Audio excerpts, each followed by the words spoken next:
and singing and playing of the national anthem.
Tonight's tournament game is sponsored by the Ohio High School Athletic Association. Your attendance and support of the student athletes and coaches is appreciated by member schools competing for the right to move on. Though both teams are rivals, they are expected to exhibit the qualities of good sportsmanship throughout the contest, and the administration of both schools requests the same from all fans. The officials assigned to this tournament game have met extensive requirements set by the Ohio High School Athletic Association and have been assigned based upon the process approved by the OHSAA's Board of Directors. The officials are Monica England, Bob Johnson, and Kevin Hines.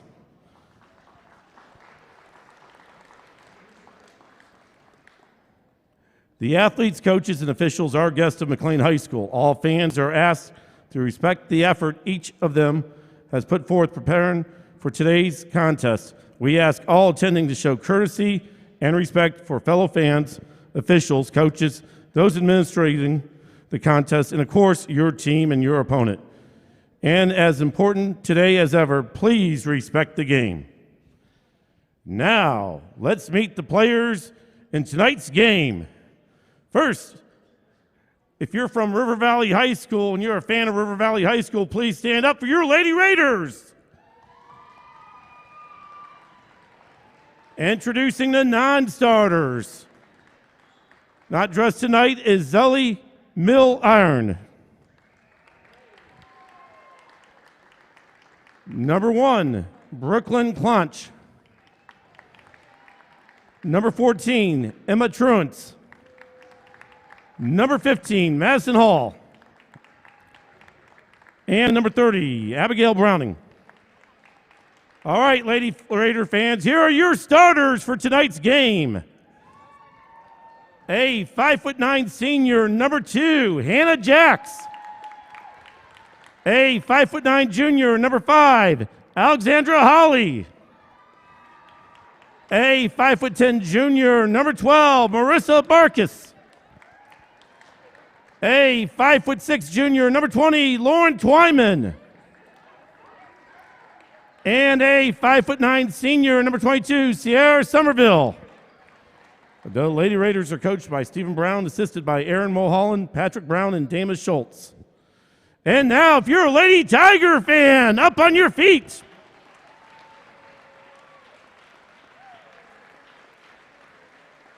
Here are the non-starters for your Lady Tigers. They are number 1, Evelyn Van Zant. Number 15, Iva Easter. Number 20, Jaden McCoy. Number 22, Josie Crabtree. Number 23, Haley Havens. Number 25, Lily Barnes. And number 44, Maddie Sykes. All right, here are your starters for your McClain Lady Tigers. We have a 5'7" senior, number 5, Bree Weller. A 5'7" sophomore, number 13, Peyton Pryor. A 5'6" senior, number 14, Jalen Pitzer. A 5'3" senior, number 24, Kyla Burchett. And a 5'3" senior, number 34, Emma Stegbauer. The Lady Tigers are coached by Jared Haynes, assisted by Mark Bill and Drew Hamilton. All right, thank you, Mr. Steve Roble, on the public address with those introductions. And we are ready to get things tipped off here as the 6 seed McClain hosts the 11 seed River Valley. Tournament action, always hot. Let's get it gone. McClain will control the tip. Stegbauer brings it across for the Tigers. River Valley setting up in a 1-3-1. We'll see how Coach Haynes attacks this. So interesting. Typically, you'll see a 2-3 zone or a 1-2-2. 1-3-1, a little bit non-conventional, at least in most of today's defenses. Well, you see how tall Hannah Jax is there. She's going to try to turn that defense, keep it on one side. This is actually some unexpected. I was talking to Coach Haynes beforehand as Jalen Pitzer travels as she's trying to pass it over to Emma Stegbauer, but Coach Haynes was expecting them to sit down and half-court man. It seemed to be the case in a lot of the film that we saw coming into the game, trying to scout some of the players here. It did seem like they were wanting to sit down and play a little bit more man defense, but the zone definitely throwing the Tigers off here as they get a quick turnover, and Pitzer makes up for that travel call. Coming back the other way, gets a steal. Tries to get it to Burchett, knocked away, back to Pitzer, and then Stegbauer back on top. And it'll be Jax tipping it away. Now outlet pass to her, takes it up and in with the left hand. She's fouled in the process. She's going to the line for a chance at an old-fashioned three-point play. And as you mentioned, the length there of Jax really playing a big factor on the top of that 1-3-1. Well, as she lines up for this, let's get the interesting fact of the day out of the way.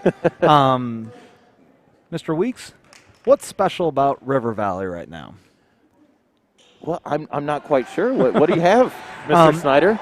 So up until about midnight last night, at exactly midnight, these girls were actually in COVID quarantine. So they did not have any preparation whatsoever for this game. Well, they're coming out like their hair's on fire right now because they are all over the place defensively. Tigers with 3 turnovers on their first 3 possessions. River Valley looking to extend their lead as Jax has the first 3 points of the contest, and they're working on the offensive side right now.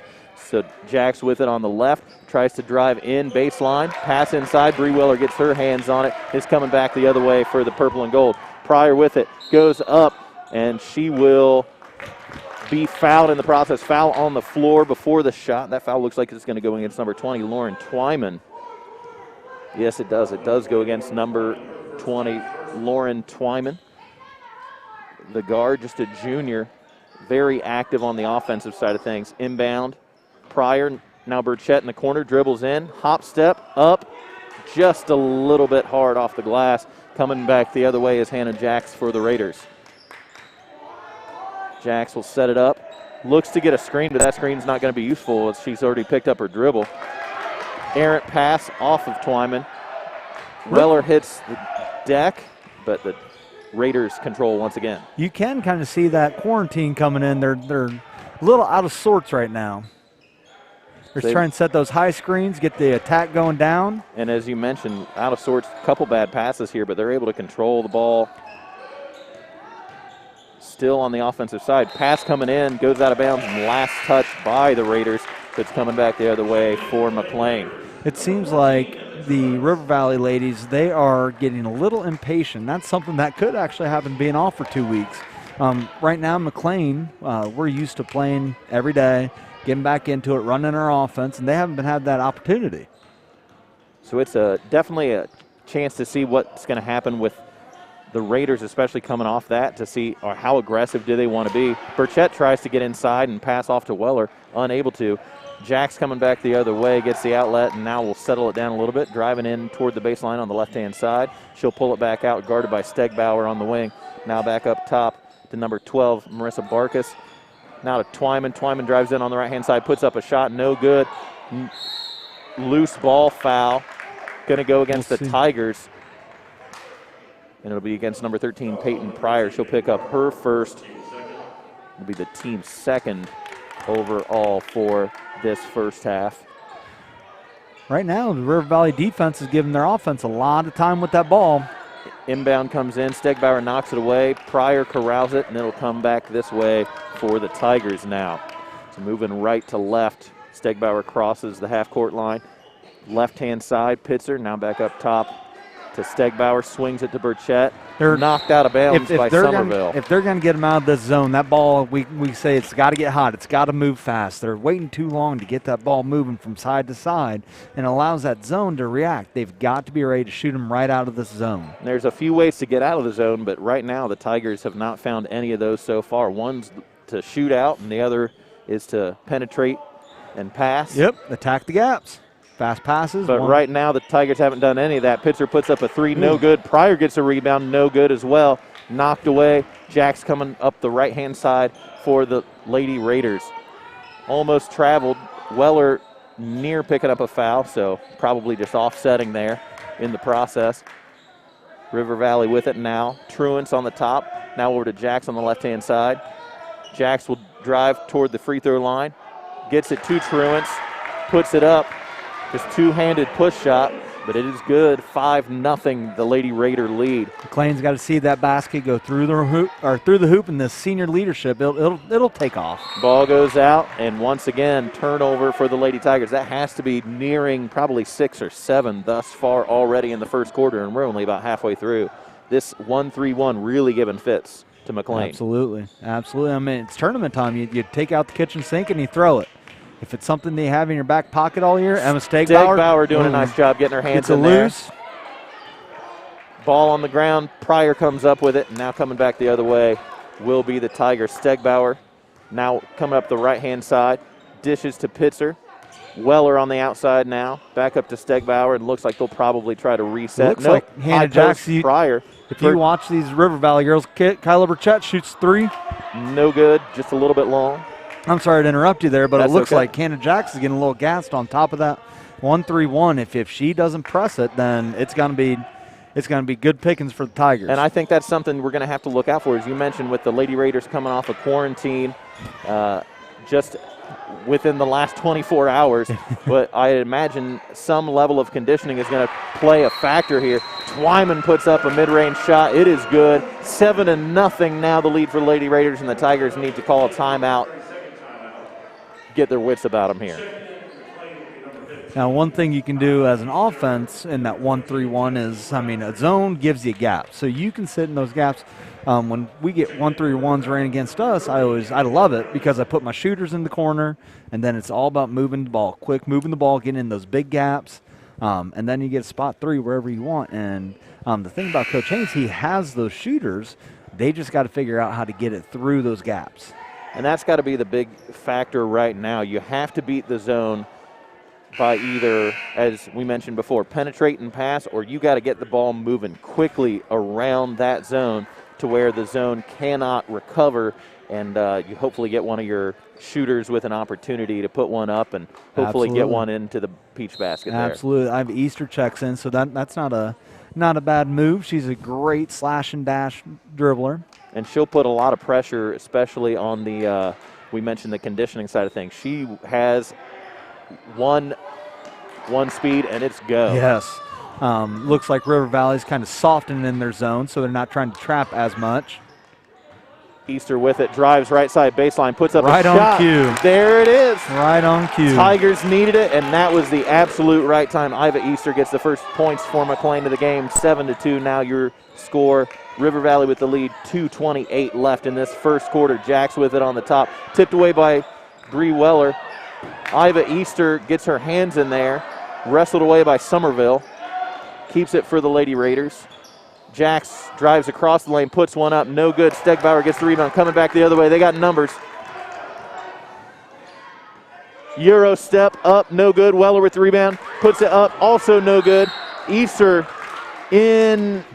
inadvertent foul there. She tries to swat it out of bounds and comes over top and about as draws far the away foul. from the basket. You hate to see those, but take the bad with the good. She's learning. This is her first year in varsity, and she's I mean, she's learning as she goes.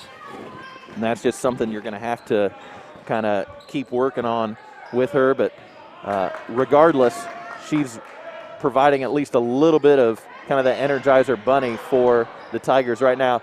Ball almost goes out of bounds. Saved by Jax. Now up top, Twyman. Drives, kicks. Jax, 3, good. 10-2. Correction. Oh, it was only a 2. Okay, so foot on the line. All right. And we have a foul away from the basket. And it'll go against Jax. So Hannah Jax kind of with a reach-in foul there, coming back the other way as Stegbauer is looking to cross over and get into the lane there on that zone. Crabtree will inbound for the Tigers. Gets it to Easter.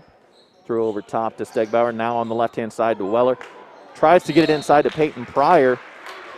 Pass just a little bit too high. I like this call by Coach Haynes. He's coming out pressing them now. If they're gassed, I mean, that's when they're at their weak point. And that's Come out, what press them. It looks like Josie Crabtree might not have got the message. I don't think she did, because it looks like Somerville coming up on her own. Twyman with it on the right-hand wing now, guarded but closely by Ava Easter. Peyton Pryor, hands straight up. So if it's going to be a foul, it must be against Easter, I would think. Nope. So, that'll be wow. Peyton Pryor's second. That's a surprise. I don't think Pryor's feet moved. Nonetheless, she picks up the blocking foul, and it'll send Twyman to the line. Her chance to put 2 free throws up. Once again, 2-9 the score. Lady Raiders with the lead here. Couple subs in. Jalen Pitzer checks in for Peyton Pryor. A little tough luck there. And it'll be Alexandra Holly, and looked like tried to see who the other was there coming in. I think it was Marissa Barkus, number 12, coming in as well. Oh, bad pass by Iva Easter. Jax gets it. Coming back the other way. Fouled in the process as she puts one up. Steal and score. And if there was any rust for the Lady Raiders, they've shaken it at this point. 12-2, double-digit lead now with 1:13 left in the first quarter. Jax looking to extend that here from the free throw line. Puts one up. No good. It looked like everybody was expecting that to be 2 shots. Yeah.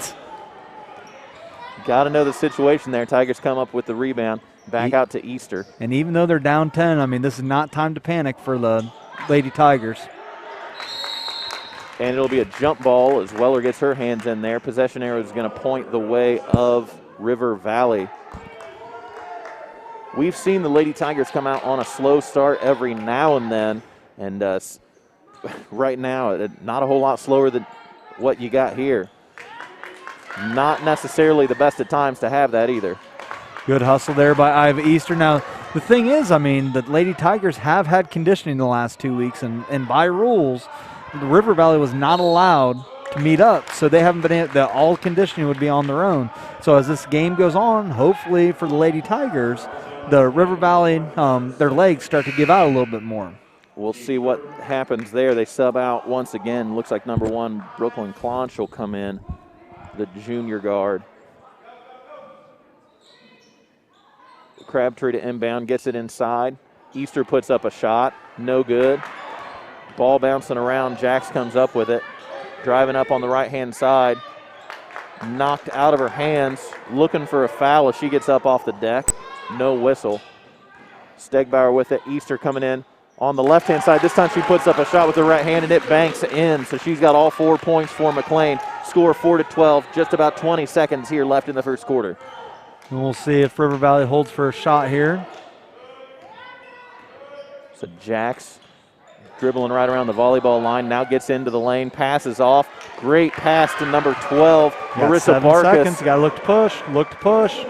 Only 4, got to be fast. 3, 2, 1. Iva Easter puts up a 3 from distance. It goes off the front iron, no good, and it's deficit 10 points here going into the second as the Lady Raiders of River Valley lead the Tigers of McClain 14-4. This is not the start that Coach Haynes was obviously looking for. And we, as we mentioned, the Lady Tigers typically slow to start, but they'll play with their opponents for a good bit. kind of cat and mouse game in that first quarter, and then a lot of times in the second they tend to start asserting their will a little bit more, and they come out really hot in the third. Yeah, absolutely. But they're going to have to turn it on quick here. Now, one thing that you could take into consideration, you take all these external factors that we have out there. These girls aren't used to playing on Friday nights. This is a special occasion due to River Valley being in COVID. Rather than them having to forfeit, the two schools came up with the idea of moving the boys' game last night against Paint Valley to Thursday and allowing the girls to play here on Friday. So do you think that might have anything to do with it? If they play on Saturday where we don't have school, they're playing early. They're not used to playing this late. Yeah, and sometimes, that can throw you off a little bit because when you're used to let's get up and kind of have our routine on a Saturday morning and be able to come in and play early Saturday afternoon instead of on a Friday night, that makes a big difference. How much of a factor do you think the weather's had on the Tigers as well? Oh my golly! We had a Christmas break part 2, didn't we? No doubt. Yes. Winter Wonderland for the last week. I would definitely say it plays a factor as much as we could. So we'll see what happens here as we get into the second quarter. Stegbauer with it, drives, looks to penetrate, dishes on the right-hand side to Pitzer. She'll hit Easter. Crossover, gets one up. No good. Batted around, goes out of bounds, and it looks like it'll be off the hands of Bree Weller, and I'll come back the other way for the Lady Raiders. Tigers looking to press still here. Probably a wise decision. Got to do something here. High pass. Jax will get it. Stegbauer guarding her all the way up the court here. You want her legs to get going, so keep pressing her. Keep making her move, making all those cuts. That is not what you want. Stegbauer kind of had the help defender to step out of the way there. Weller crossing into the lane, puts one up, off, rolls around, and in. They just got to start seeing that ball go in. Sometimes that's the confidence booster you need. Once you get one or two, you feel like you can put them up and have a little bit more of a chance there. Oh, and it'll be a push-off as Kyla Burchett hits the floor. McClain starting to get a little momentum here. Sierra Somerville with the little forearm shiver there. River Valley's coming back out in that 1-3-1 that was so successful that first quarter. And Hannah Jax very, very active on the top here, but you can tell in her face she is tired right now. Easter with it, up and in. 14-8 now. There we go, a little scoring spree what here. What was 10 has become a 6-point deficit in just a matter of about a minute and a half here. Tigers looking to play some defense and keep cutting into that lead. And that foul for the Tigers in the act of shooting is going to send Marissa Barkas to the line.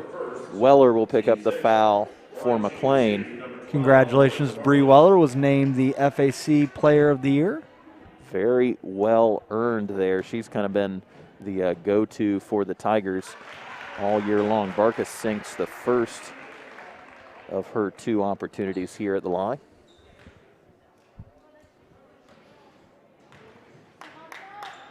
Second one up, no good. Off back iron, Burchett with it. They'll start coming back the other way. Burchett has it. No one really looking to pick her up. She gets in the lane, puts one up, bodied, no whistle. Oh, got an out-of-bounds call. And looks like Brooklyn Clonch caught with her foot on the line. So stays on the left end of the court here as we sit in the gymnasium. Pitzer to inbound, long pass, way long. Easter runs it down to the back court. Great job. Burchett with it. Doesn't really know where she wants to go with it. They got numbers, but not 100%. Pitzer will shoot from the left wing. 3, it is good. And it's now a 4-point game. You can see this River Valley crew is getting tired. You'll see them with their hands on their hips, bending over any chance they get, which is definitely in McClain's favor. So River Valley with it. Clonch now back out to Barkas on the right-hand side. Clonch, right wing, bounces off of her foot. Last touch by her goes out of bounds, and it'll go the way of the Lady Tigers on their end of the court. That's what we were saying. It was not a time to panic. As we've talked about multiple times when we've done these games, McClain is full of seniors. And that leadership showing itself right now. Easter's been a big factor off the bench. 6 points already for her tonight. Stegbauer with it. Now back over to Easter on the left-hand side.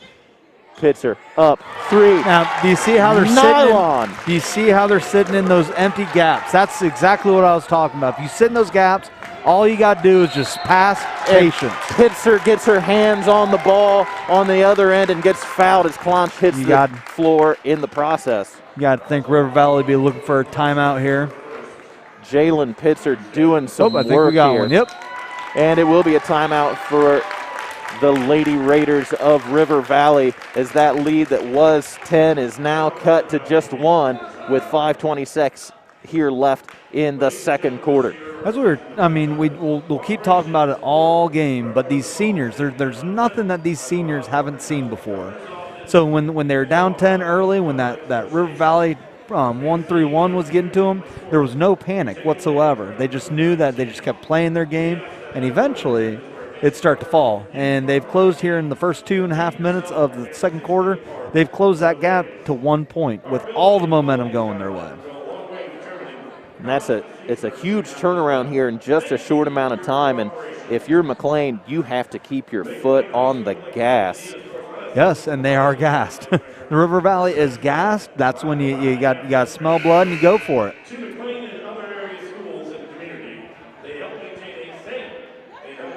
So we'll see what happens here coming out of the timeout. River Valley getting a little bit of a breather. But you can tell there are quite a few flushed faces coming out of that break of the huddle. They're just tired right now. And if I were River Valley, I'd get out of that 1-3-1 for a little bit. I mean, McClain's got to figure it out now. So now you got to let them forget about it. The question becomes, can you get at least one more shot from the outside with Jalen Pitzer or Burchett or one of these other ladies that can hit the 3? She'll shoot from the right-hand side this time. 3 up, just a little bit long, but it goes off of, they say it goes off of Easter. And the official on the baseline comes in and says, no, I had a better angle at it. Looks like it goes off of Browning for River Valley. That's all that matters. Just get it right in the end. So Pitzer to inbound from the left-hand side. Long pass once again. Weller with it. Now she'll get it back over to Burchett on the left-hand side around the volleyball line and hands to Stegbauer at that same spot. Stegbauer looks to penetrate. Pitzer inside. Weller seals off. Pitzer puts one up. No good. Trying to get her own rebound. Then they call a jump ball as both ladies hit the floor. That'll be going River Valley's way. So the possession arrow once again favoring the Lady Raiders on that jump ball.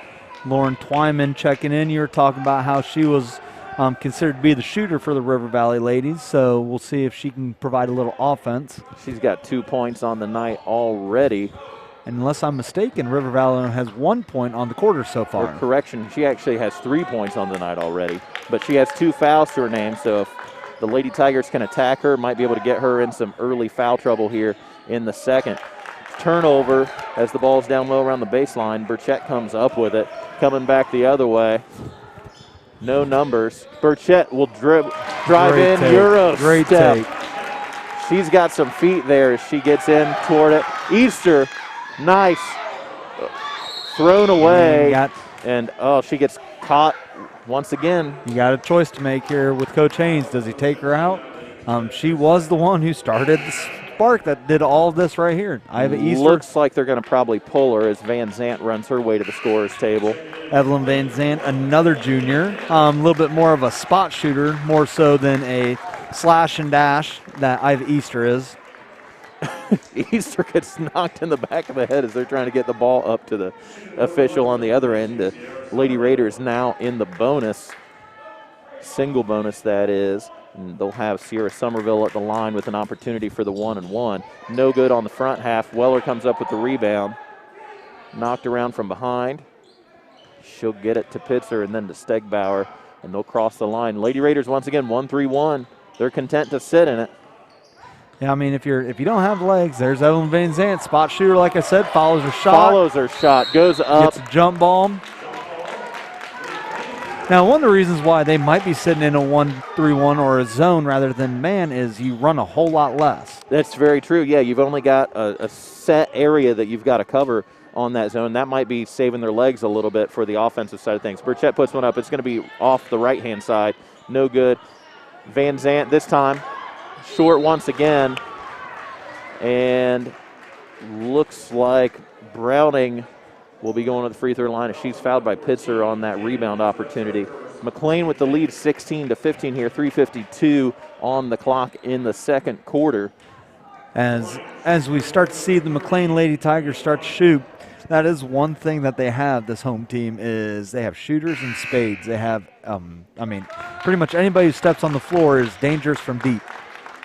So Josie Crabtree will come in, the senior. She'll replace her senior teammate, Jalen Pitzer. Put some big threes in the bucket for the Tigers in the midst of that run, and Crabtree will get the rebound coming back the other way as the front end of the 1-and-1 is missed by Browning. Stegbauer crosses the timeline. Van Zant with it around the volleyball line, looking to pass. Now back over to Stegbauer and Van Zant once again on the left-hand side. Crabtree. Stegbauer. Oh, should have been a foul there. Burchett puts one up, 2 points nonetheless, as Burchett drives on the right-hand side and puts one up from the short corner. River Valley is in desperate need of a bucket of any kind. Free throw line, two-pointer, three-pointer. Now they're the ones that went ice cold from the field. Yeah, they've only got 1 point here in the second quarter. Jax puts up a three, rolls all the way around. Literally touched every part of the basket. And the officials definitely not wanting to blow the whistle here on some of these body fouls on some of the rebounds and stuff on the perimeter. So we'll see if that's going to be a factor as the game goes on. Timeout called by Coach Haynes of McClain. Probably trying to kind of get the troops in line here as they're a little bit frustrated with some of the lack of calls maybe, and just kind of get their heads in the game here for the last under 3 minutes now with 2:54 left on the clock. 3-point lead for McClain, 18-15 in this second quarter, as the 6 seed is hosting the 11 seed here. Yeah, I think we're starting to see that fatigue set in for River Valley. Their shots are coming up a little bit short. They're half a step late on defense. And I think Coach Haynes, you can see it, him talking to the girls down there, he's ready to keep rocking and rolling. As he said, keep the pedal to the floor and ride this momentum. And I think that's going to be a big factor if they can extend this lead. What is 3 points? They were down 10. Now they're up 3. If they can extend this lead to maybe close to 10 points here going into the half, that has to be a huge, huge momentum boost going into that second half. But that's going to take McClain staying on the ball here, trying to avoid mistakes. Yeah. They already have 8 team fouls, so that you got to try to avoid sending them to the line and getting some easy ones here. Yeah. So we'll see what happens. Crabtree will inbound to Stegbauer in the backcourt. Okay, looks like now they're still in that 1-3-1. Hannah Jax up top. That's a lot of work to run top of a zone like that and be the point guard. She's must have the conditioning for it. This time, Burchett takes a drive in, puts up a mid-range shot, and it's no good. Rims out. Twyman coming back the other way. She'll like to shoot the three if she gets the opportunity. Guarded by Van Zant, now into Jax down in the low post on the right-hand side.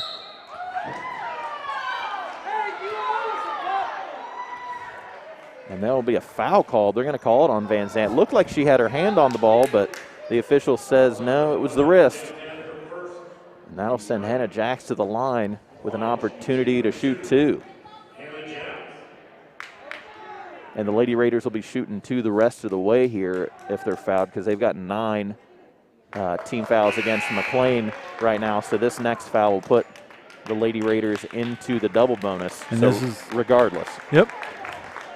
Couple Tigers on in replacement. Pryor and Pitzer, 13 and 14 respectively there, come in for the Lady Tigers. They get their original starting 5 back out there.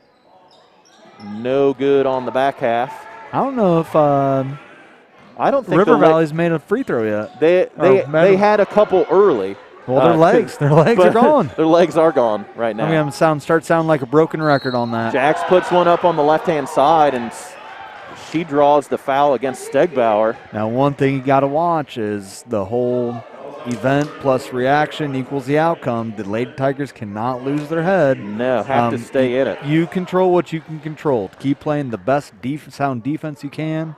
But you can't let these refs dictate what's going to happen. Jax puts up the first of 2. This time it's good.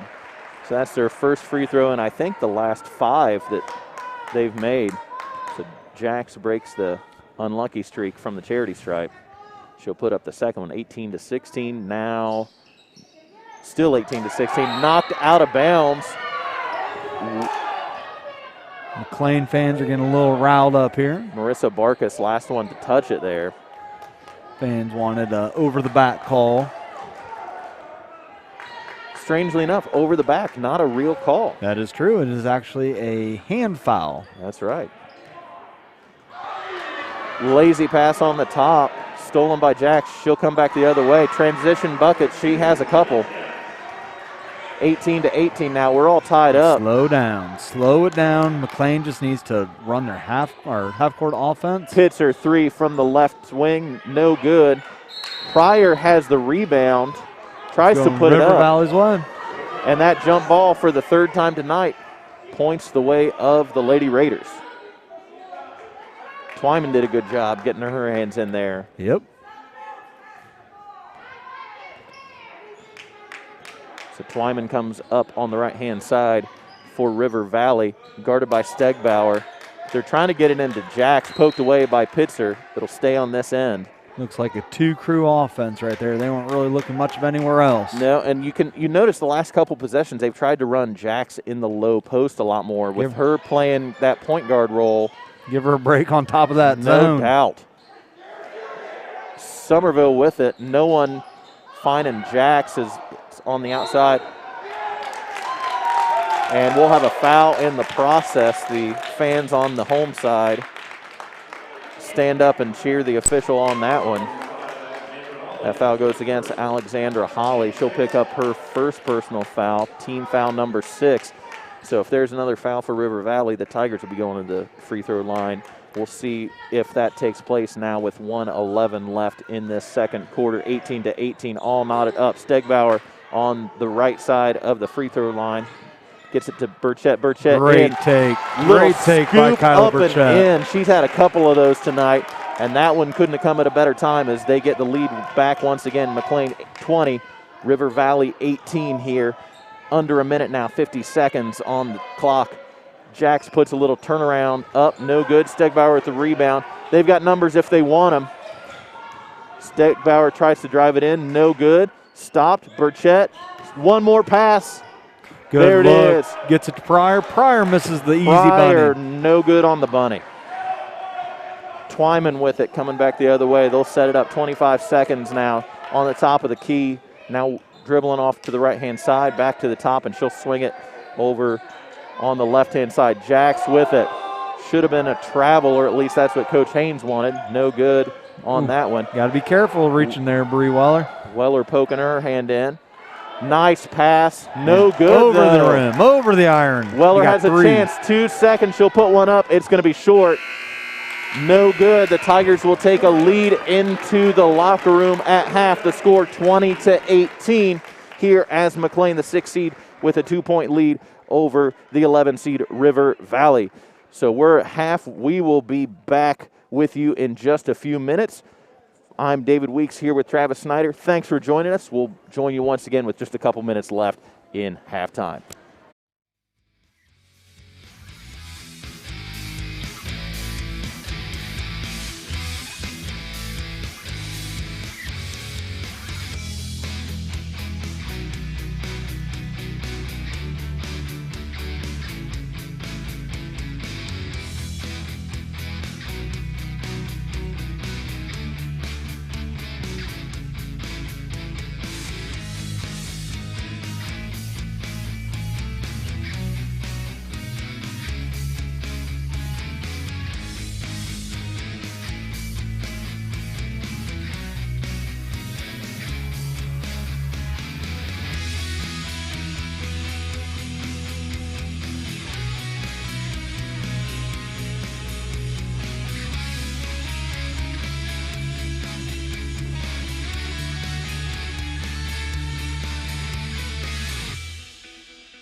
And welcome back into McClain Gymnasium as we are here for tournament action. The 6-seed McClain hosting the 11-seed River Valley in OHSAA tournament action in Division II Region 7. And we are getting ready to get the second half underway. The first half, tale of two quarters, really, as we have at least River Valley coming out for second half warm-ups, and here come the Tigers as well for their second half or halftime warm-ups, at least on the back half of halftime here. And first quarter, if you had the money on River Valley, you were taking home some cash in that first quarter because they came out guns a-blazing, did the Lady Raiders.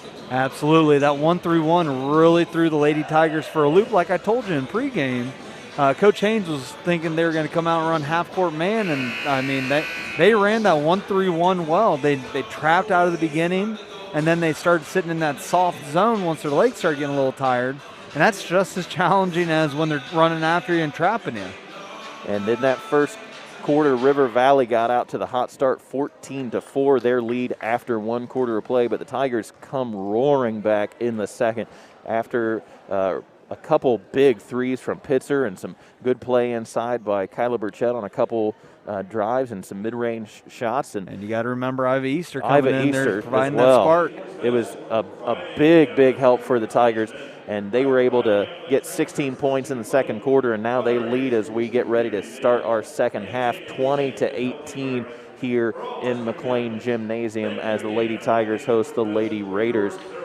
And overall, I would say in terms of, big-time players for both teams right now, having Pitzer with hitting those big shots and Burchett hitting those big shots for the Tigers, and you mentioned Easter as well, as she will kind of sit on the bench to start here.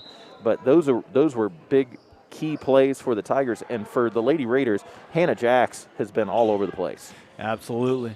And then you were talking about Twyman. She got some early fouls, so she had to sit for a while. A little back and forth here to start the action. Pitzer takes the ball, looks to attack the rim. No one gets her. Pryor up, no good. She's having no luck under the basket tonight, sadly. Those shots within 2 or 3 feet, you got to try to sink them when you get the opportunity. Twyman with the three. She'll shoot it a little bit short. No good. Pryor gets the rebound as it bounces off the floor a couple times. Hands it to Stegbauer, and they'll come back the other way. Dribbling with a head of steam, gets it inside, puts up a right-handed layup, no good. Now, one thing you got to remember, if Stegbauer will be whistled for the foul there. It didn't look like I'm surprised they call a hold there, but her hands were up. That'll be number 3 for her. That's big here early in the third quarter for Stegbauer, picking up her third. I do want to say something about Peyton Pryor. I mean, the basket's not going in for her, but she does so many other things for the Lady Tigers, defensively and getting those boards. And it's a huge thing for her, especially being that big presence down low. We see her, she's got 2 rebounds to her name already in the stat book on the start of this second half. And as you mentioned, if you're not getting points, you have to contribute in other ways, and she does that, especially on the glass and just kind of filling space defensively to be able to help out on some of those drives that might come into the lane. She really redirects the path. And that's what these Lady Tigers are so good at, that team concept. Burchett with it on the right-hand side. She'll dribble in, gets it to Pitzer now. Left wing three is up, just off. Weller rebounds it, brings it out. Now drives in on her own. Burchett, three. Short, looked like back it was on Weller line. Again. Weller tries to kick it back out, but Hannah Jacks is right there to receive that pass. Pitzer knocks it out of her hands. Jacks puts one up, flat shot, but it goes in. I think we're tied back up. She's practiced that a time or two. She's done that turnaround jumper and looks pretty natural for him. Probably a couple times in the driveway, I'd imagine. So River Valley's still sitting in that 1-3-1. Burchett gets it inside to Weller. That's exactly what I'd expect. That's what you got to do. Coach Haynes probably spent the majority of his time at halftime talking about that. If you're River Valley, you got to get out of it. Look, you got the FAC Player of the Year on your team. You got to get the ball in her hands and give her a chance to put points into the bucket. Absolutely. Absolutely. Twyman on the left-hand side for the Raiders. Now on to the right Somerville with it. She'll drop it off to Barkus. Barkus drives in. No good on her layup attempt. Jax with the rebound. She puts it back up and in. She's starting to develop quite the game. That's 14 points for Hannah Jax. She's got a good majority of the points here for River Valley as the score sits at 22-22, 5:26 left in this third quarter. Weller will put up a mid-range shot from the elbow, no good. Pryor trying to get the rebound. There she is. She does. And now she gets the points. That's big. Cleans the glass, puts it back in. If you keep hustling, keep nibbling at it, it's going to go eventually. So McClain with a 2-point lead, 24-22. Jax driving in, puts a shot up, no good. Weller with the rebound, coming back the other way will be Pitzer. She'll now drop it off to Stegbauer. Looking to turn it on. Now she'll dribble it back out, gives it to Pitzer on the top. Takes one dribble, puts up a three, no good, short. It'll be Somerville coming up with the rebound. Weller trying to get in there to get that pass, and then gets her feet tangled up with Jax, and Weller will pick up the foul. I think that'll be her second. And I know that this is not a huge factor where you get the fouls, but if you think about it, McClain has gotten their fouls on the opposite side of the court that they're playing defense on. A lot of times in that transition where someone gets a rebound and someone's still, they're trying to make a play, yes, right, which you can commend, absolutely, but you have to, be smart about what's taking place around you. Yep. No one's going to put up a shot from 80 feet away. Absolutely not, but Twyman will shoot from right there. She's Twyman a little puts off one the up, mark. no good. Stegbauer with the rebound. Coming back the other way for the Tigers, moving left to right. Now crosses over, hands the ball off to Pitzer. She'll get it to Burchett in the corner. Swing pass, top of the key. Weller on the left now. Dribble, step back, no good, long. Burchett runs down the rebound on the right-hand side. She'll dribble it in, Euro step, scoop, up and in. No good on the shot, foul on the play in the process. There are few ladies in this area that has quite the Euro step that Kyla Burchett has. For 3-4 years now, she has used that to great efficiency, attacking the rim like that, being able to finish or get a foul. And that's just a testament to the balance she has, because that Euro step can really throw the defender off. She puts the first of her two opportunities here from the line in. And a couple substitutions here for the Tigers. It'll be Van Zant coming in, and it looks like Easter will look to replace Burchett as she sits at the scorer's table waiting on the second, or the result of the second shot here from Burchett. Second one is good. So that'll get Iva Easter in there for Kyla Burchett. Now we've mentioned it in passing, but here at 4 minutes with three, or in the third quarter, this is where the Lady Tigers pounce. Pass comes into Twyman. Easter will guard her. She's got a couple fouls as well, so can't pick one up. Got to move her feet. Twyman drives in, puts one up, hard off the glass, no good. Jax with the rebound. She is everywhere. No good on her shot. Easter will get the rebound, and it'll come back the other way with Stegbauer. Crossover, gets into the lane, pass to Van Zant. Puts up a mid-range shot. It is good. Great shot by Evelyn Van Zant. Tickles the twine and gives the Tigers a 6-point lead, 28-22 here in the third quarter. 3:32 left on the clock. Jax takes a little hop-step dribble, gets inside, foul on the floor before the ball goes through the hoop. I think it's going to be against Stegbauer. Nope, Evelyn Van Zant. Okay, so Van Zant picks up the foul. That'll be her second. This speed definitely favors the Lady Tigers here. Inbound for the Lady Raiders. High pass, knocked away. Van Zant can't get a silly one. And it'll be a jump ball. The official in the corner calls jump ball. You can tell that Hannah Jax is the security blanket for River Valley here on the inbounds play. They're only looking for her. And for good reason. I mean, she's got quite a bit of skill, whether it's on the top end defensively or offensively. Pryor gets the rebound there on Jack's short shot that comes up short. Stegbauer will set it up for the Tigers on the right side of the court as we look at it here in the gymnasium. She'll swing it on the left-hand side to Easter, now to Van Zant in the corner. She tries to drive baseline, stopped, no good. Pass goes through everybody's feet, and it is last touch by the Lady Tigers, so we'll be coming back the other way. Still picking them up full court, only up 6. Evelyn Van Zant's trying to get Hannah Jax to get little bit more tired each and every trip.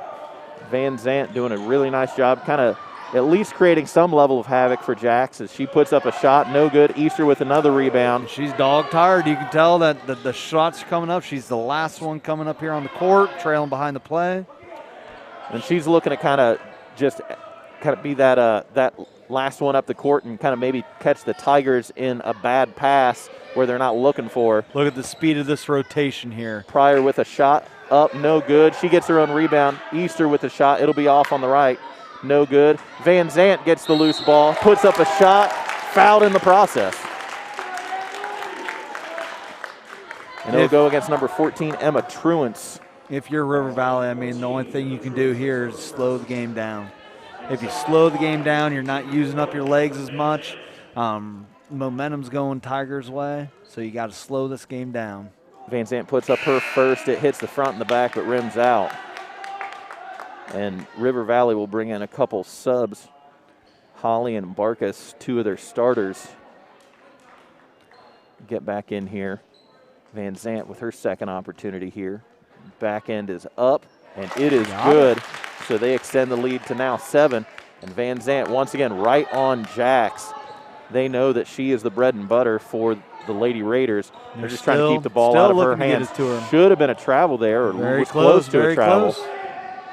Van Zant doing a nice job on Jax there. Easter trying to guard, and help came out a little bit too high on the hedge. They've been running that pick and roll coming off the elbows all day. Barkas gets the benefit of the pass there and puts one in. McClain's got to make sure they're playing help side defense here. So rebound off the missed three from Weller coming back the other way is Jack. She sets up on the left-hand side, doesn't use the pick. And a whistle on the far side of the court as Van Zant will pick up her third foul. So foul on the floor, fourth foul of the half for the Lady Tigers. Just got to make sure you control that R. How are you going to respond to what's going on? Great work there. And Jack's driving in around the baseline. And the Tigers use the baseline as a third defender there. That ref was right there. She saw it. She called it. Definitely staying up on the going to the optometrist are the refs here. Sometimes that can be a little bit tough to see. That is the hardest job in the gym right now. Absolutely. There's no one rooting for you. Iva Easter puts up a three from the wing, hard, off, no good. Van Zant working on the boards, puts it up, bounces around and in. 31-24, the lead. Back up to 7 is the difference here. Easter guarding Twyman as she brings it up. It crosses the timeline. Twyman keeps her dribble. They find Barkas, and she hands it back off to Twyman, working on the right-hand wing. So they're going to be looking for that pick and roll again. This time they don't use it. Twyman puts it up. No good. Pryor with the board. Twyman with the hustle play. After it, and she grabs and she'll get fouled by Easter. And I believe that'll be Easter's third. Yes, will be her third. So a few Tigers with 3 fouls now. That makes the team's 5th now, so they're nearing with 46.1 left in this third quarter, nearing the bonus. Twyman puts up the first of her 2 opportunities. No good. Bounces off the front of the rim. Burchett will come back in and gives Emma Stegbauer a well-deserved breather. I don't know if Stegbauer's been out of the game thus far. She'll be in there. She'll run that point. She will influence this game just like Peyton Pryor has been. Without scoring a whole bunch of points, she'll help the Lady Tigers get that victory by running the point. So we'll see if the Tigers can pick up that victory. The lead now at 6 as Twyman puts the second half of her free throw opportunities through. Easter will bring it up for the Lady Tigers as she moves left to right across the half-court line. Van Zant gets the pass as it was tipped by Jax. Easter comes in, puts one up a little bit hard. Once again, Pryor with the rebound. Pryor keeps fighting. I'm pretty sure Pryor has got to have 6 or 7 boards in this third quarter alone. And she'll be going to the free throw line here with an opportunity to put some points on the board to go with them. You can feel that pressure, that weight of McClain just starting to wear down. It's starting to pay dividends. And this game started out 10-point lead after the first quarter for the Lady Raiders. They jumped all over the place, and the Tigers have clawed their way back. Defensively, you got to think that the Raiders, the Lady Raiders, they've only scored 11 points since that first quarter. They pulled Jax out, giving her a breather here with just about 30 seconds left. Much deserved, much deserved. Once again, pressing all the way up. Van Zant trying to recover on Twyman here. She drives it all the way up, loses it. Pryor gets the loose ball. She's fouled in the process. It's going to be a reach in by one of the gray shirts there. It goes against number 5. That'll be Alexandra Holly picking up the foul, her second. So now we'll see if Coach Haynes waits and holds for the last shot. 25 seconds flat on the clock as the inbound will get the clock running here nearing the end of the third quarter. 32-25, 7-point lead for the Lady Tigers in this 6 versus 11 matchup. Van Zant with it on the left, now Easter on the right. Kind of passing back and forth on the volleyball line. Playing a little ping pong. 7 seconds left.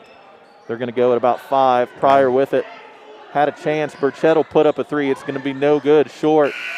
And the buzzer will sound, but the Tigers extend their lead that they had at half. What was 2 is now 7 as we enter into our fourth quarter of play here in this OHSAA tournament action. And overall, we kind of talked about it at the break.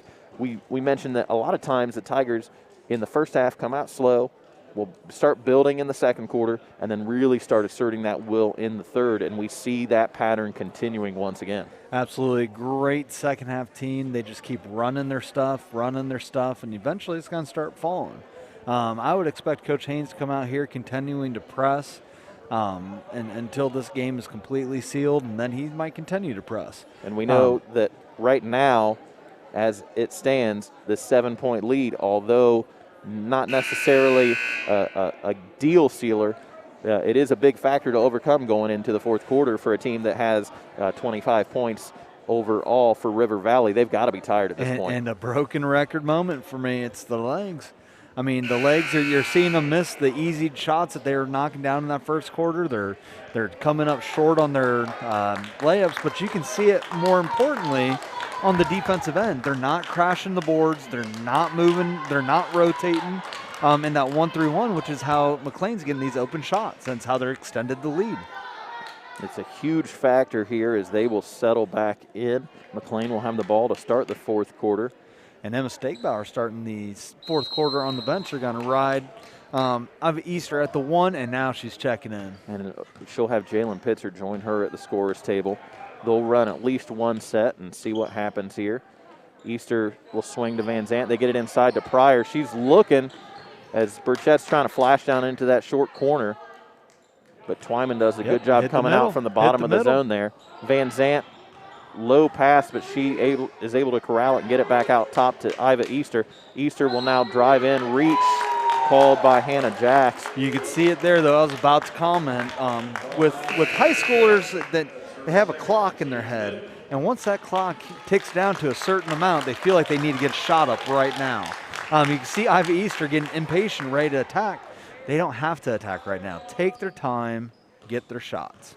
And I know a lot of times, as I can remember back to my playing days, but I've been in the gym a lot of times when you've been coaching, and a lot of times you say, I want to see 7 passes, I want to see 10 passes, I want to see, sometimes it feels like I want to see 15 or 20 passes at a time. I draw up all these great ideas, and they just, after 2 passes, they shoot it. Hurts my feelings.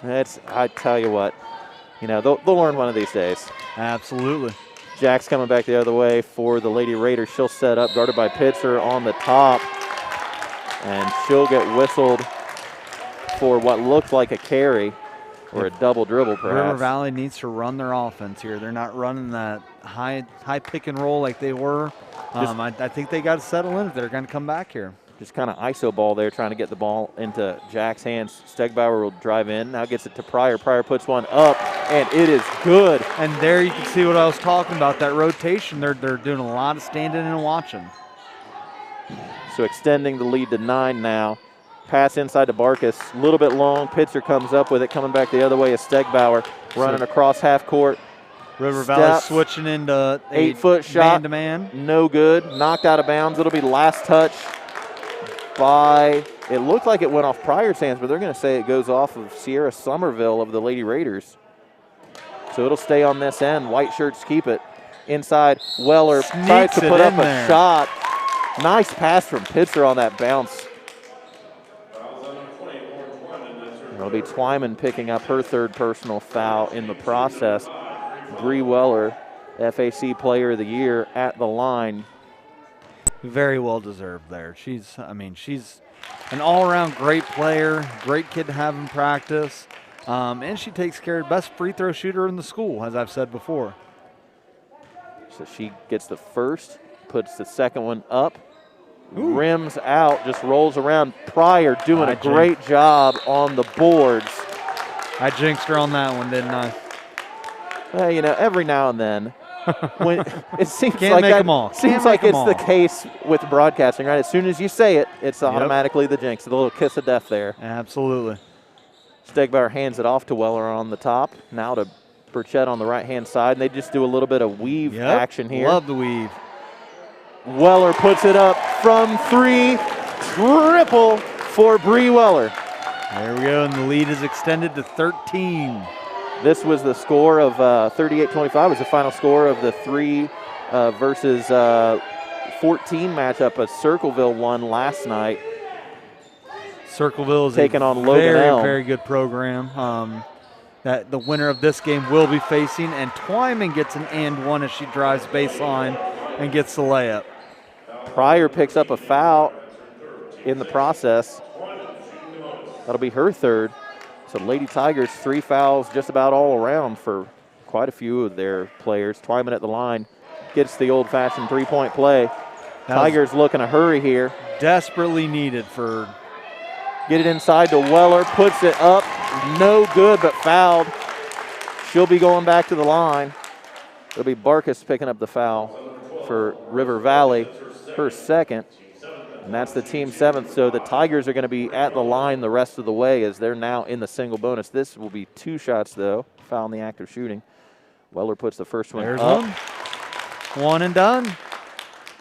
39-28 the lead now. 11 points, 5:47 left in this fourth quarter. Tigers spreading the scoring out. Weller with 9. Looks to get in double digits, and she does. If anyone can have a quiet 10 points, yes, Bree Weller will. Very much so. She should have a quiet 25 sometimes, too. She just does so much, and it just accumulates throughout the game. Consistency. Twyman with it, dribbling on the right-hand side around the Tiger logo on the far side of the court.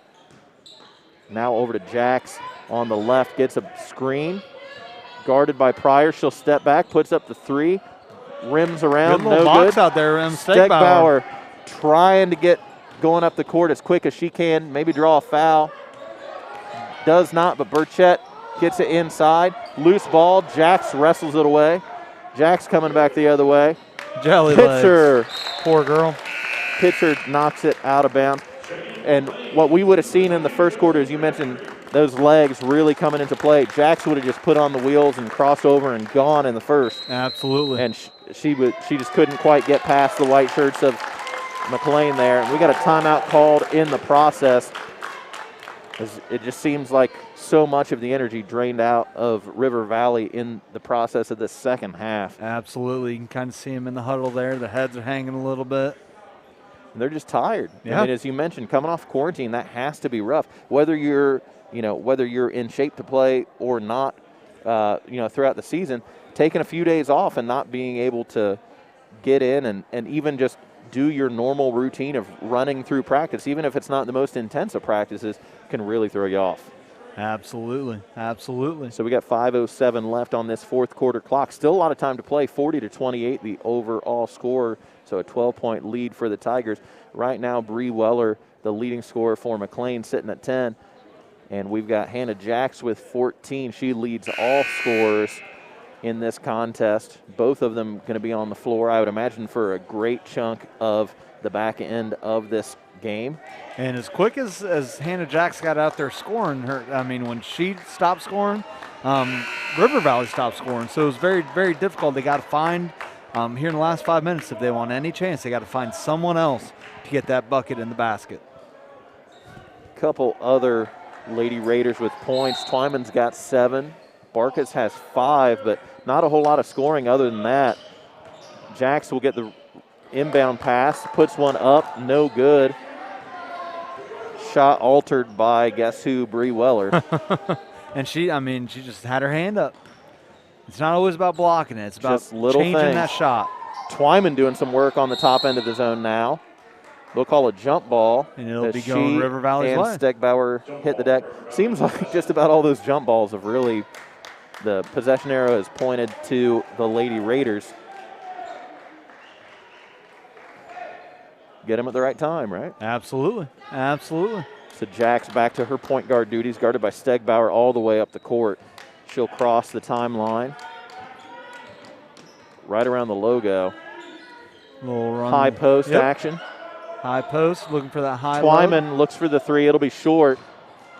Going to go out of bounds. Weller just seals it off and lets it bounce out.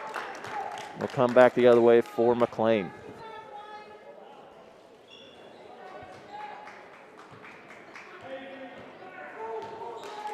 So Stegbauer bringing it up the court. Unguarded until Twyman will meet her at the top of that zone. Looks Now like they're works getting into the inside. weave. Pitzer, looking for a shot and just decides against it. Yep. She says, no, let's run some more offense, which I can, I think that's probably Coach Haynes saying, yep, we need to get that as much as we can. They get it inside to Pryor. She'll kick it back out to Pitzer. Stegbauer now on the right-hand side, guarded closely by Twyman. Twyman doing some work. Pitzer with it. Yep, there in she the sees lane. it. Drops it off to Pryor. Up and in. Fantastic. Great ball move. That's why we were both talking there. It was just textbook. Jalen Pitzer takes it up towards the elbow, attacks, and drops it off. It's got to be penetrate and pass, and they've done a great job of that here in the second half as that zone's been a little bit more lax. And we're going to have a loose ball foul. No, correction. Okay, Timeout. so timeout. Timeout, 30-second timeout. Okay, so timeout called by River Valley. It'll be a 30-second timeout here with 3:30 left on the game clock. 42-28, the lead sits now at 14 for the Lady Tigers. And as you kind of mentioned going into the break for us, Lady Tigers really just asserting their dominance here in the second. Absolutely, absolutely, and you can see that the Lady Tigers are feeling it. They're seeing their shots.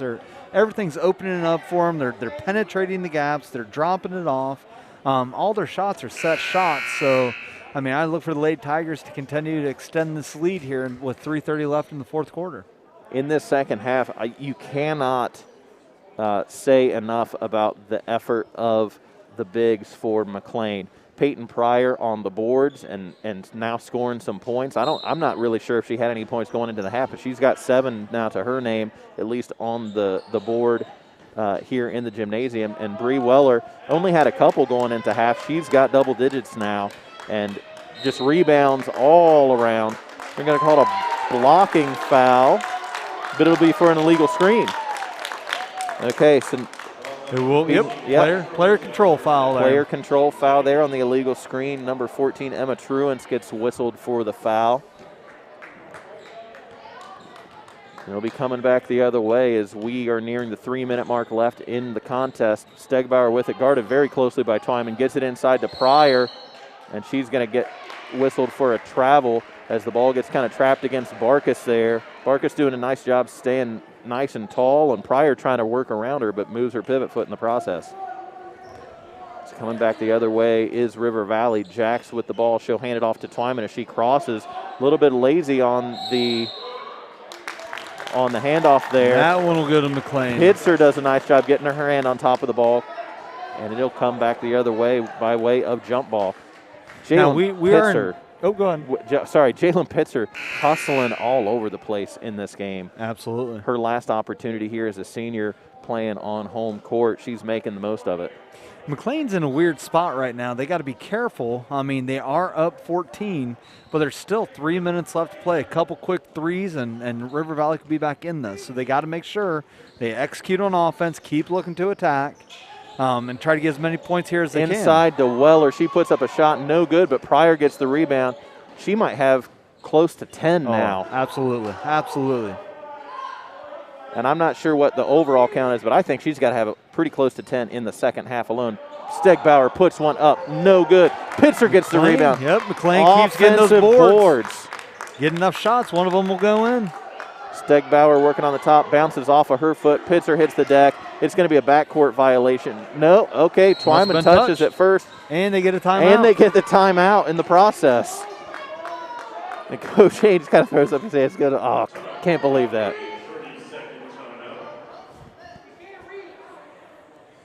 Time running off the clock, though, and that's really that's the biggest enemy for River Valley at this point in time, is those seconds ticking away are adding up, and eventually you're not going to have too many left. And there's times as a coach where you tell your players, time is more important than points. This is one of those times for McClain. Time is more important than points. I'm not saying don't take any shots. What we're saying is don't rush it. Make sure it's a shot that you are quite confident will go in. And that's where running a good offense, having some ball handlers out there that know how to handle themselves, as we know that River Valley is going to continue to pressure on the perimeter here.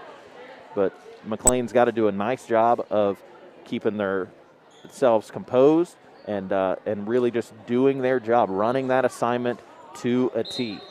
Yeah, absolutely. So the River Valley will inbound. Jax with it, guarded by Stegbauer. Just pestering her all night long. Stegbauer goes to reach in and just a little bit too handsy there. That's going to go ahead and that's what you don't want right here. Like I said, time is more important than points.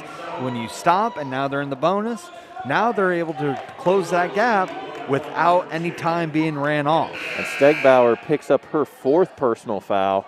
No run Iva Easter back in there in replacement. Fortunately, the lead enough right now that she may not have to come back in. We'll have to see. Jax puts up the first, no good, misses the front end. That might be the story for River Valley, all these missed free throws that they're going to leave here at McClain. And the reach in there by Clonch, as River Valley is going to have to start fouling if they want to cut into the lead. Both teams in the bonus. But that's a Coach Haynes trademark. His teams are always good free throw shooters. Hopefully I didn't just jinx it again, but that is statistically a thing. Coach Haynes has good free throw shooters. You might want to say it after the shot. Golly. Twyman looks to push it up the edge there, the sideline. Jax will step back behind the three-point line, puts one in, so cuts into the lead. Now down to 11. Clonch with the foul once again against Easter. Same spot, same result. Easter making her way to the line, but now in the double bonus are the Lady Tigers. So we'll have 2 opportunities all the way out now. Easter looking to redeem herself after that miss on her last free throw attempt. And if you're looking down there, you're watching Coach Brown, I think he's pretty much telling her, you got to make sure you go for the ball. Easter puts that one up off the back iron. No good. Van Zant will come back in. She replaces Crabtree. Second opportunity for Easter. No good once again. You got to make them. Look at Pryor. Who it is. And the official on the far side calls the travel. It might have been a travel, but let's comment on the good hustle there by Peyton Pryor with a minute 54 left. She's still hustling every second she's got. Inbound pass goes to Twyman. Easter comes back and steals the ball as it comes back the other way. And guess what? Clonch picks up the foul against Easter. Someone rewound the tape a couple times there. So that would be on Twyman. And Easter stops off to talk to Coach Haynes for just a second here. Coach Haynes saying, hey, let's put one in the bucket. And maybe Coach Snyder, maybe don't say anything this time. I'll see, keep there it is. Dag on it. So Easter puts the first of her 2 opportunities here at the line in. 7 points now on the night for Iva Easter, the junior. Second one up and in. See, all you got to do is just not say anything. Yeah, that must be it. I must be the bad luck here. That's the bad juju. You brought it with you. Jax with the ball, crossover, step back, 3, up, short, no good. Pitzer rebounds, coming back the other way. River Valley looking to get the foul. Twyman will get whistled for the foul. That'll be number 5 for her. Coach Haynes was looking for the flagrant. You've always got to go for the ball. Always got to go for the ball. Twyman grabs her around the waist. I can remember one of my first games coaching. We were in a tight situation at the end, and I told them, guys, we've got to foul. So the next play, once the ball gets in, my point guard goes up and just essentially just pushes the kid, not even going for the ball. So I've always said we got to make sure we go for the ball. Anytime the officials throw up the X for the intentional foul for the flagrant, that's no bueno. Yeah, absolutely. Speaking of bueno, we cannot get out of here without saying a belated Feliz Cumpleaños to Senora Rowland. Brad Rowland, our producer's wife and teacher here at McClain. So a belated happy birthday to her. Absolutely. Jax with the ball. She's been a great addition to our McClain staff team. So we're wishing you a happy birthday there, Miss Rowland. Jax will get the ball into the bucket, and they do count it, so 33 points now for the Lady Raiders. 45-33, 12-point lead, 1:26 left on the clock. Jax with an opportunity to cut that further. Off back iron, no good. Rebound to Somerville, puts one up, no good. Weller and Barkas fight for the ball, and it'll be a jump ball as both of them go to the floor. Way. And it actually stays with River Valley, looks like. So the arrow pointing to River Valley here. Oh, I misread the arrow. That's my fault. That's okay. Inbound pass. Trying to come back to Somerville and unable to get her hands on the pass. Coming back the other way will be the Lady Tigers. And they're looking to press, but they're not 100% who's got who. If they can get the ball in, and it'll be a timeout called by Coach Haynes. So they're unable to capitalize on a little bit of the confusion there by the Lady Raiders. So Coach Haynes calls a 30-second timeout, just kind of gather the girls. You got 1:18 left. Look at the score. He always says TSS, time, score, situation. So right now the time, running out of time. The score, you're up 12. The situation, you don't need a shot. And all you got to do is get the ball inbounds, put it in one of your free throw shooters' hands, and they're going to come and meet you. Yeah, if they don't foul, that's on them. So now you just run the clock out. Time right now is more important than points. So we'll see what happens here, but the original starting 5 for McClain out on the floor. A number of these girls, very good free throw shooters. Weller, Stegbauer, Burchett, Pitzer, really any of the 5 here can shoot the 3, but you want to try to get it into the hands of one of your free throw shooters, and Weller is a good one. She has the inbound coming out. And Jack's trying to slide over and pick up the charge. Working for it, but just not quite in position. It was a good idea. Right I don't idea know about the execution, but it was a good idea. And I'm telling you, Jax, for the senior guard, she's really been playing tough tonight. 19 points to her name, picks up her 3rd personal. Weller puts her 11th point in. Those two, the leading scorers for everybody. So now everybody at home, you're looking at the 5 seniors. Coach Haynes always keeping it classy. I imagine he'll be taking them out here shortly for their final ovation here, or he might be leaving them on to finish the game out on their home court. Might as well give them every opportunity to play at home that you can. Kind of loose ball bouncing around everywhere. Weller will come up with it. She looks to drive in, puts one up, fouled by Jax in the process, going to the line. Jack's trying to hustle back. She kind of smiles and goes, there wasn't anything I could do there. Helped up by her teammates. A lot of good play on both ends tonight. But absolutely. You can't say enough about how the Tigers have used that senior dominance to their advantage. Absolutely. Bree Weller continues to deliver, puts her point total for the game up to 13. And it's hard to believe. We mentioned before, who could have a quiet, 10 or 20 points? Bree Weller. Absolutely. She just does everything. Now 14 points to her name on the night. Stegbauer guarding Jax all the way up the court. They're going to continue that theme all the way to the final buzzer. And hard work. That's what Coach Haynes always Jax says. trying to pass over to Somerville in the corner. Pitzer gets the pass, and they're going to pull it out. Right now, River Valley not looking to foul. Jax can't get a foul because she's got 4. Burchett with it. She'll drive. And going to the line. Going to the line, okay. So looks like Barkus will get whistled for the foul on the perimeter before Burchett gets by her there. Burchett, 8 points on the night, puts up the first of 2 free throws, this time short. No good. Does look like Coach Haynes is going to be sending in a full squad here.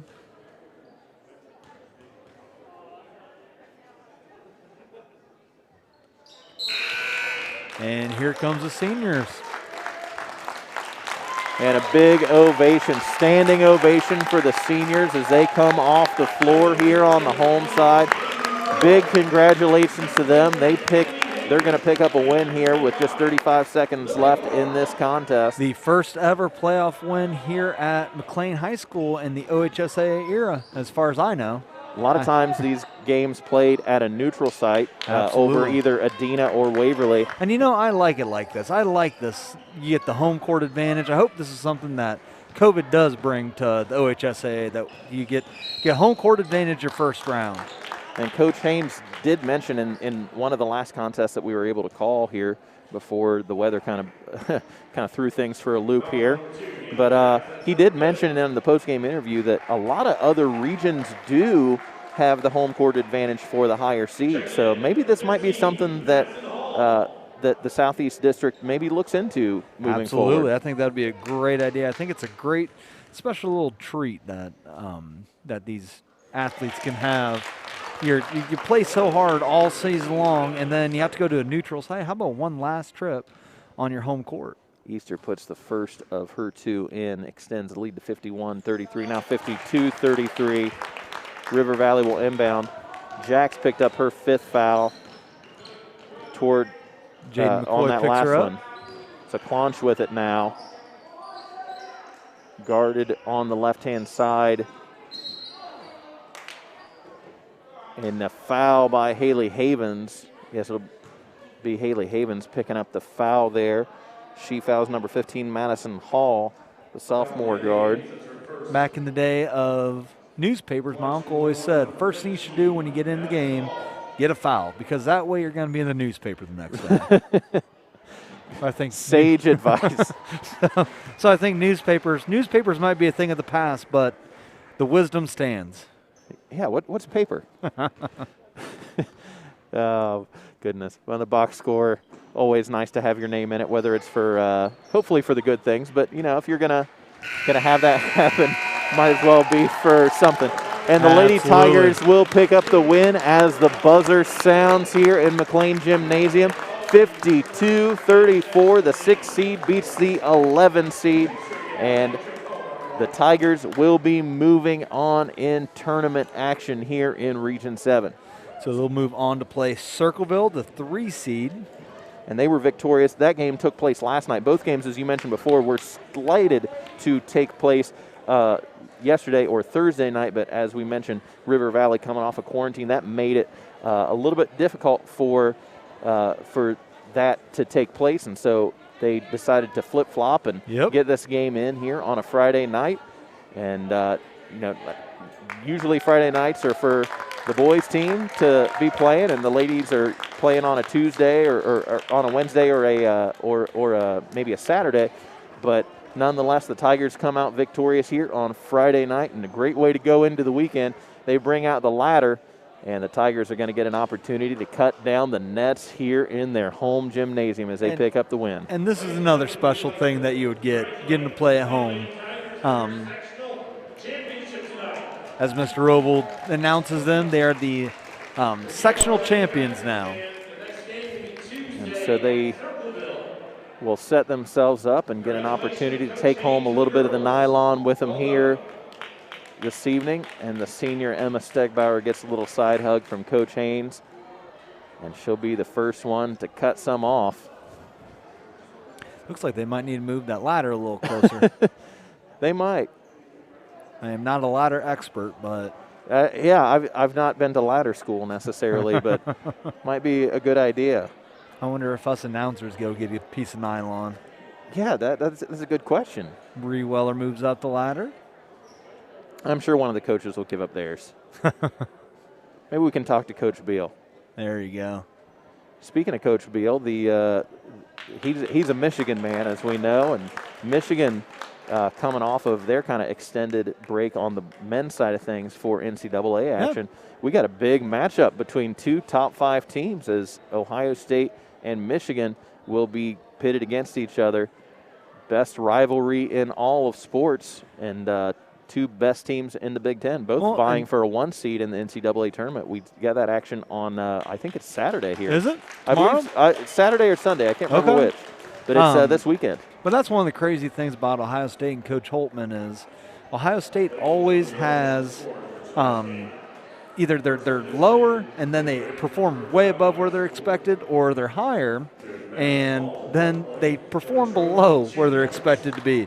So I'm really, really excited this year to watch the Ohio State men's team do as well as they are. I watched that game against Penn State last night, which was really, really treat to watch.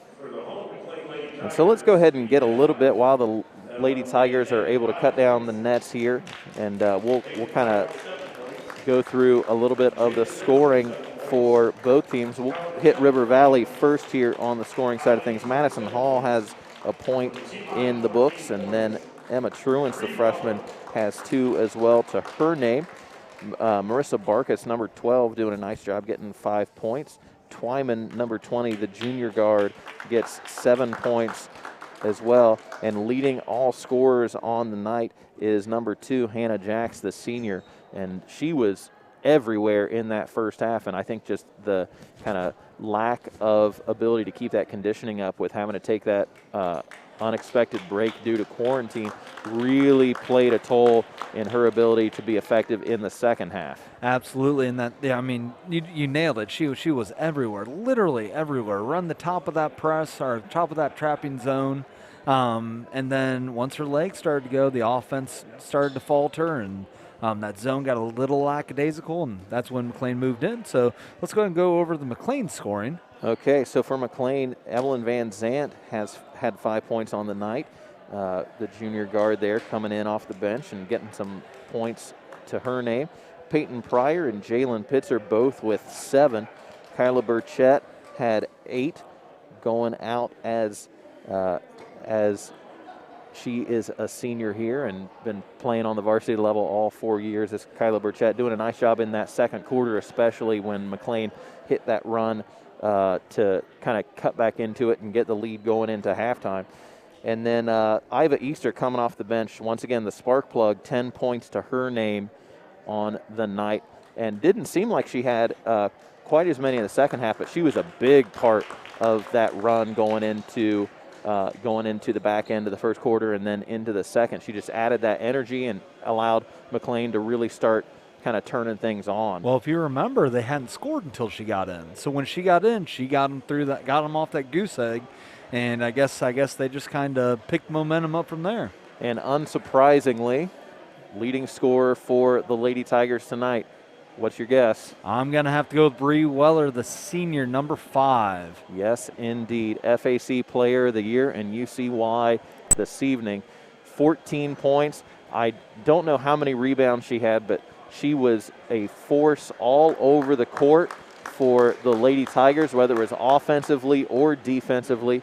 And, just that quiet, calming, consistent player out there leading the way for the Lady Tigers. Absolutely, absolutely. And as they're winding it up, you see Paisley Pryor, the water girl, going up to get them. Now Drew Hamilton. Drew Hamilton is the JV coach. I think he is probably one of the best coaches we have here at McClain and probably one of the best staff members. You talk about someone that's a complete team player, that would be Drew Hamilton. Always willing to go the extra mile, and he's the type of guy that never wants recognition, but he's going to put in more work than just about anybody else. Absolutely. So congratulations to him and the JV side of things. I think they won the league on the JV side of things. I think they had a very successful season. Coach Hamilton went against Miami Trace a couple times. I think they dropped 2 to Miami Trace, so that might be the only one that was a factor there. Coach Haynes now steps up his way to the ladder. He probably doesn't need a whole lot of steps on that ladder. Nope, not at all. And he'll finish. Very big gentleman. He'll finish the job for the Tigers and take the nets all the way down, waves it around, throws it to the players. So that is the second net that Coach Haynes has got to cut down in the last 2 years. So, I mean, if you count nets and if you count successes, Coach Haynes is on the rise. So he's doing a great job with the ladies program here, especially after a 52-34 victory tonight. The 6 seed McClain beating the 11 seed River Valley. And we'll see if we have an opportunity here to get Coach Haynes or any of the other coaches up for some post-game action. Looks like they're going to make their way to the other end of the court. You only get cut down to 1 net tonight, Coach Haynes. Can't do them both. You say we don't have any other games necessarily to play, but I mean they're going to have gym class next week. That is true. If any students are listening, I would fully anticipate a full week next week as temperatures begin to go above freezing. So now the girls are moving on to Circleville. The boys have 2 games, one a regular season game, a makeup against Jackson. That's been rescheduled at least a couple times, I believe. It has been. So Jackson went into quarantine, so then we had to push it to a later date, and then we had that later date canceled due to weather. So now we are wrapping up our season on the boys' side with going to Jackson, which is a bit of a hike, but it should be a really, really good game. Coach Stewart has the varsity boys rocking and rolling. Coach Olaker picked up his second FAC championship at the JV level, so that kudos to those boys. Hats off to you. Congrats there. And our freshman boys, we get an extra game to play. Yeah, and you as the freshman coach, I'm sure you're probably very excited about that as well, just to be able to get on the floor at least one more time with your guys. I am. I told the boys when we got back together, because we kind of had tied a bow on the season. The first thing I said was, we're getting the band back together, boys. So they've really responded well to it. So I'm really excited about getting to Jackson.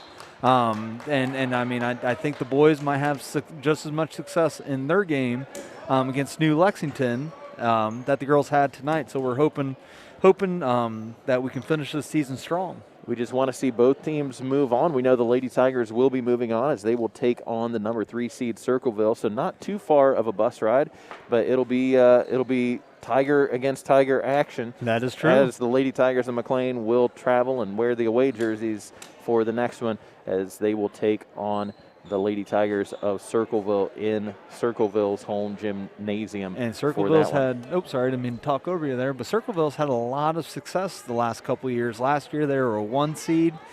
This year they are sitting at a 3 seed, so it should be a very, very good game. I look forward to hopefully the McClain Lady Tigers getting a victory, but I can guarantee a Tiger team will win. That's a pretty solid bet there, Coach Snyder. Well, I hedge my bets. Yeah, well, I think you have to. Yeah, I don't know who's betting on OHSAA tournament action, but I would say Tiger victory on the next one on the ladies' side of things for sure. Very good, very good. And then we have a couple other sports going on.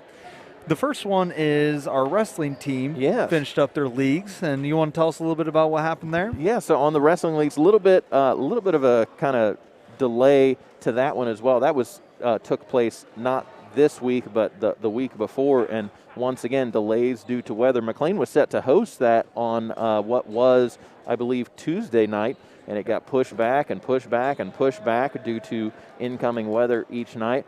And it eventually got pushed back so far that McClain couldn't host it, and it had to be at Washington Courthouse. But nonetheless, some good successes on the mats for our wrestling Tigers. Ethan Burns was the runner-up in his weight class, so congratulations to Ethan Burns. And FAC champion in the 195-pound weight class, Justin Kegley, the senior, taking home FAC title honors for his weight class. So congratulations to Justin, and congratulations as well to Ethan and all of the rest of the Tigers on the wrestling side of things. Coach Bivens doing some work here in his first year, heading up the program, replacing Coach Paul, who's been here for a number of years and had a lot of success and really kind of turned the program into one that is formidable. Coach Bivens Absolutely. continuing that success. So congratulations there to all of our wrestling Tigers.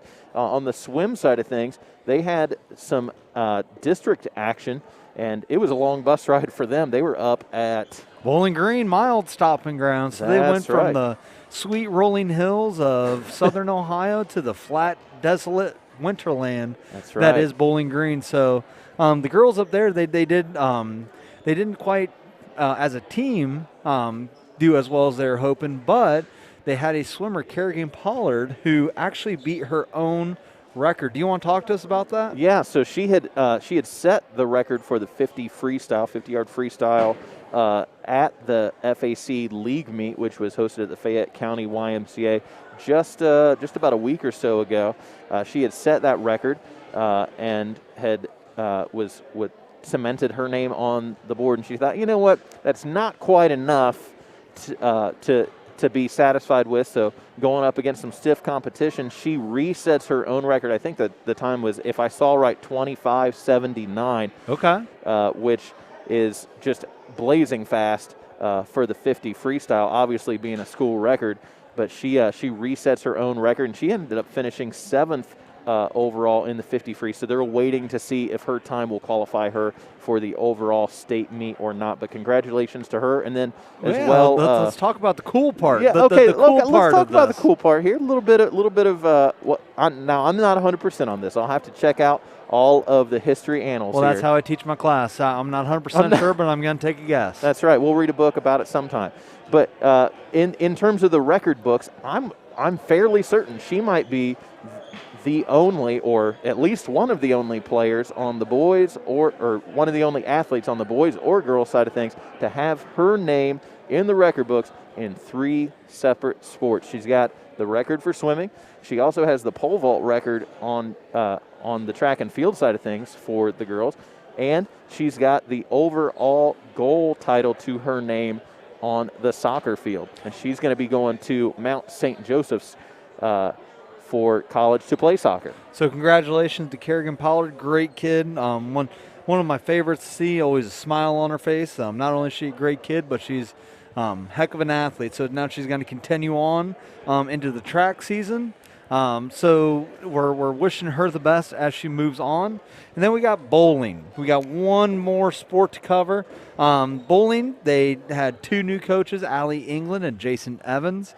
While their season, it was more of a rebuilding season, they did have individual honors go to Hannah Nisley, who is a district qualifier. So congratulations, Hannah, for qualifying for the district meet, or a district. I believe it would be a meet or match. I guess it would be. Bowling yeah, match, I'm guessing match. Tournament, whatever it may be. But she will be taking part in that on Monday, February the 22nd, if my math is correct. Okay. I think today's the 19th. So she'll be taking part in that on the 22nd. We wish her the best of luck. And due to some of those reschedules we talked about, it's been a winter wonderland here in southern Ohio over the last couple of weeks.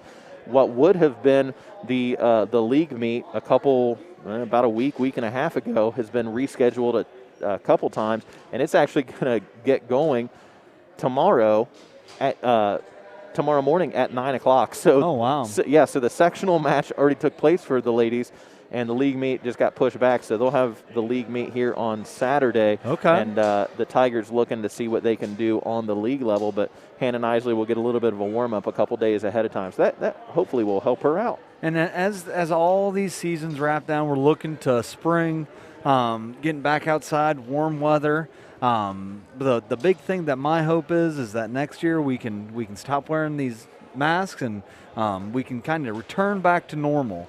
I'm really, really impressed with Tim Bolander, first-year athletic director here at Greenfield, and he's had to deal with the situation they've never had to deal with before.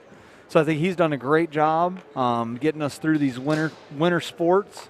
And we're now looking to the spring. Are you coaching anything in the spring? Yeah, we're getting geared up for the track and field season. I'm not necessarily, the brains behind the operation. That's going to be Coach Robel on the boys' side of things. Okay. Coach Orzotti for the girls' side of things, but we'll be helping out they're coaching our throwers along with our jumpers, so I'll be working with the pole vault especially on that end. We'll see if maybe Miss Pollard can extend her extend her grasp on the record books there as well. But we're looking for some big successes here. We've had a lot of success on the junior high level over the last number of years in the boys and girls side of things, and hopefully that will pay off for us on the high school end here this year. We didn't get a season last year, so that is true. It's going to be interesting to see if we get one this year. Coach Haynes looks like he's done with the radio on the far side there, and he might be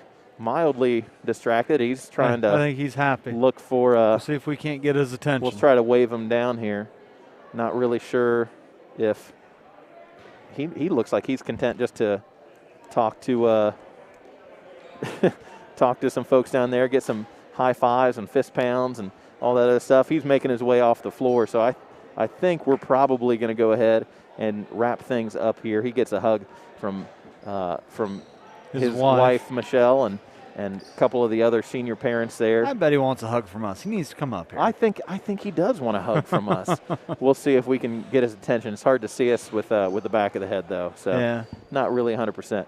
But we're just super excited that the Lady Tigers were able to pull out this victory, 52-34, the final here this evening in McClain Gymnasium. The only time, as you mentioned, that the Lady Tigers have ever hosted a playoff game. And if you're going to host one, might as well get the victory. Absolutely. So congratulations to the Lady Tigers as we get ready to sign off here, I think.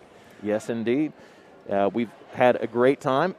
Coach Snyder, I really appreciate you joining me. It's been a couple times that we've been able to do this, and it's always fun. Hey, I got to give a shout out. My mom's listening. So, Mom, if you're still on there, Steve, if you're still on there, thanks for listening.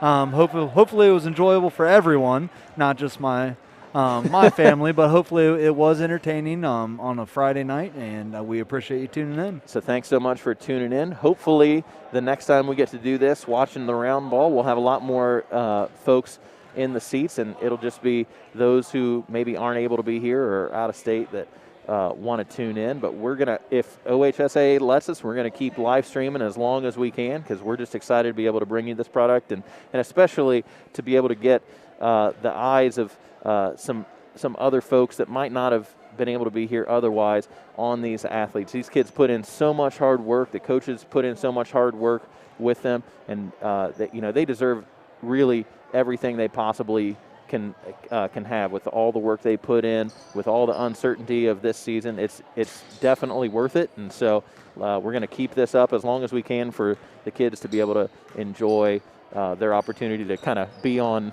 internet TV, if you will. Absolutely. So thank you so much for joining us. We hope you've enjoyed yourselves. Once again, final this evening, McClain 52, River Valley 34. The 6th seed beats the 11 seed. McClain will take on Circleville at Circleville. That'll be taking place next week. But until then, we'll ride the McClain victory, and we'll say for one last time this season, good night and go Tigers.